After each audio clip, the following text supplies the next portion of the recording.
Lerone, there was some back and forth between you and Movsar earlier in the year. Obviously, the sparring thing got brought up. How highly do you rate him as an opponent in comparison to your previous opponents, and do you feel he's leveled up since that spar 8 years ago? Of course, man. It's 8 years ago. Like I said, training's training. Not taking too much away from that. The fight's going to be the fight. And yeah, obviously he's good. He's fought in the UFC. He's the #1 contender. And he's 19-0. So I respect everyone in this sport that puts in the work and grinds and fights. But it's just another name for me. It's another guy I've got to tick off the list. You've been on a crazy run, an absolute tear since you've joined the UFC. And for a long time, it felt like in this country it was maybe getting underappreciated. How does it feel to get the appreciation you deserve now, main eventing in London? And did it always feel that this was going to happen? You'd have preferred it to be in Manchester, obviously, but this is huge main event and title shot on the line, man. Yeah, it's always been on the bucket list to fight in London, especially headlining. That was the goal, and we're ticking that off now. So it just shows where my career's gone and the work I've put in to get here as well. So proud moment. And you've had some dark moments as well. Obviously, the most known one was where it birthed your career, but you've also had some long injury layoffs as well, which is very difficult for a fighter, and a lot of people don't go into the mental side of things. I've been in the gym where we've not known when you're going to be back. Are these moments, main event in UFC London Fight Week, the sort of things that kept you going in those times when you didn't know when the next time you're even going to train? Because you had a very, very horrific accident a few years ago when you didn't know you were going to fight again. Well, that's it, and that's why I'm grateful more than anything. I'm grateful that I'm here today.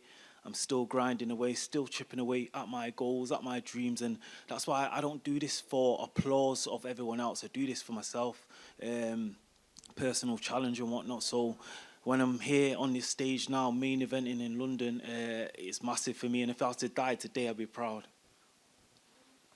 Over here. Over here, thank you. Your level drastically evolved when you went to the USA. Some people think you should stay in your local area and train. Leon Edwards became a champion that way. What do you think about that? What did you find in the state that you couldn't find in England? I'm a big believer of obviously having your team at home, but I believe in you can get knowledge from it everywhere. And I think the more people you train with, the different coaches, if you've got an open mind, you can take a bit from everywhere and become the ultimate fighter. So I believe in the travel, but obviously I believe you should have like a team at home and someone that's like a team that's got you're going to the top together. At some point of your career, you decided to add a mental coach. Can you talk to us about the tools that he gave you, maybe some affirmations or maybe some visualization? For me, it's like having a mental coach is more so getting that extra 1% out of yourself, really. I'm strong-minded anyway. I'm a good fighter, but can I get better? Can I get better? And I'm always trying to improve in every area possible. So it's helped. It's helped switch me on, focus me, and not carry baggage into fights. There's some advantage that people don't really recognize about you. It's your reach. It used to be Alexander Volkanovski that had the biggest reach in the division. Now it's you. Do you think about this coming into the fight? Do you think it's something that could help you win against Volkanovski and the rest of the division?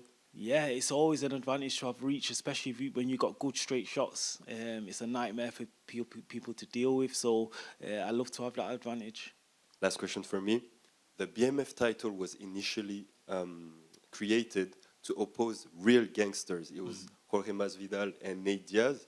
You were actually about that life. You survived the bullet wound to the head. Is the BMF title something that interests you, or are you solely concentrated on the goal?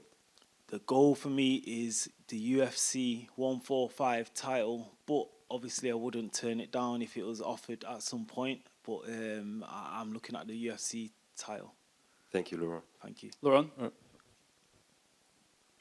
Yeah, I was going to ask, this is your third 5-round fight in the UFC. Yeah. Movsar's first. Do you believe you have an advantage, having gone to the deep water of the 4th and 5th round? In some ways, yeah, the experience for sure. But I'm sure he's with a good team. I'm sure they've prepared him well for a 5-round fight. But yeah, I've been there before. I've been in deep waters. I've been in 5-round fights. I know how to go. So in the back of my mind, I know I can go 5 rounds. What is it about Movsar Evloev that you respect most? He's pretty similar to myself, really. Humble, quiet, and a good fighter. So, of course, like I said, I respect all the fighters. And if everything goes according to plan and you win impressively, are you demanding a title shot after this? What do you think? Yeah? 100%. 100%. It goes without saying. The winner of this fight fights for the title. Simple. Oh, brilliant. Thank you. Lerone? Yeah. Oh, sorry. A lot of fans believe that you should have had a title shot coming into this fight. Do you feel like you've been overlooked? And if so, does that frustration fuel you coming into this fight? Yeah, for sure. Everyone knows I should have got the shot. Didn't get the shot. Fighting Movsar now, but it's a great opportunity. I'm gonna have to fight all these guys anyway, so it is what it is. I've got a big job on Saturday night. It's gonna be a great fight, and it's time to show I'm number one. Last one from me. I'm asking every UK fighter on the card, with the White House card being so hyped up and talked about, if there was a UK version of the White House card, where would you want that venue to be and who would you want to fight on the card? That's a good question. It would have to be Manchester, though, of course. I'm born and raised in Manchester, and I would like to fight Alex Volkanovski, the GOAT of the featherweight division. Any particular venue in Manchester? For sure, it'll have to be Manchester. Oh, pick Sorry, any venue? Co-op. Thanks, Lerone. Thank you. Hi, over here. You've been in the Warsaw event, UFC in Warsaw, Poland. So how do you feel about Polish fans, about Polish MMA fighters? Yeah, the Polish MMA fighters are strong. I went to one of the gyms in there. I can't remember the name, but they've got a lot of high-level fighters there. I trained with some in Thailand as well, and they're very, very good fighters. Obviously, Joanna Jędrzejczyk was the GOAT of female MMA as well. So they've got a lot of top fighters there. And what do you feel about Polish fans when you have been in Warsaw? They're nice and respectful. I had a lot of fans there. Didn't know I had a lot of fans there. We went to done like a Q&A there, and there was a lot of MMA fans. MMA is massive in Poland, so it's always nice to get out there. Thank you. Thank you. Lerone, just over here, to your left. Yeah. I'm just curious. I spoke to you before your win over Josh Emmett, and it was fascinating the way you talked about the awareness around yourself, even though your record was so good, why you maybe weren't getting the attention you deserved. Do you think that has changed since your viral knockout of Aaron Pico? Do you think you're now getting more respect from fans? People are now like properly acknowledging you in terms of the title conversation since the knockout? Yeah, for sure. After that viral knockout, it's like everyone's woken up now, and sometimes it takes something like that. Sometimes just winning is not enough. It needs to be like a great big moment like that, and that's why it happened. And is that what you're looking to replicate in London? Of course. That's always the goal. And I think if I go out and do that on Saturday night, then I'm a star. Thanks. Simple. Hi, Lerone. Obviously, this is your first UFC fight without Carl Prince of Top Team in your corner. So I guess how different's prep been, and how's fight week been without him? Prep's been great. Prep's been great. I've been working with Jordan Barton at Apex Conditioning. I've been working at Subzone. I'm a boxing coach, Paulie. Everything else is the same. So we've had a good camp, solid camp. So I'm prepared. And I know you've spoken about your sort of defensive wrestling and fight IQ against Movsar on Saturday. I mean, how comfortable would you be if the fight sort of stays on the canvas for 5 rounds? It's not going to stay on the canvas for 5 rounds. There's no way it's going to stay on the canvas for 5 rounds. He's going to try, but I believe I can get up against anybody. So, yeah, he's going to take me down. He's probably going to take me down. So what? I'll be back up. I'll be wearing down his energy, and I'll be putting the pressure on. And last one from me. I've seen a lot of sort of food Instagram stories from yourself. What's the first thing on the menu after fight night?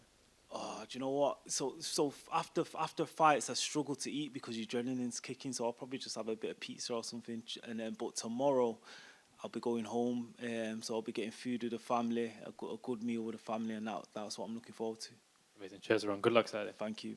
Lerone, you said headlining UFC London is on your bucket list. What else is on your bucket list in this sport, you think?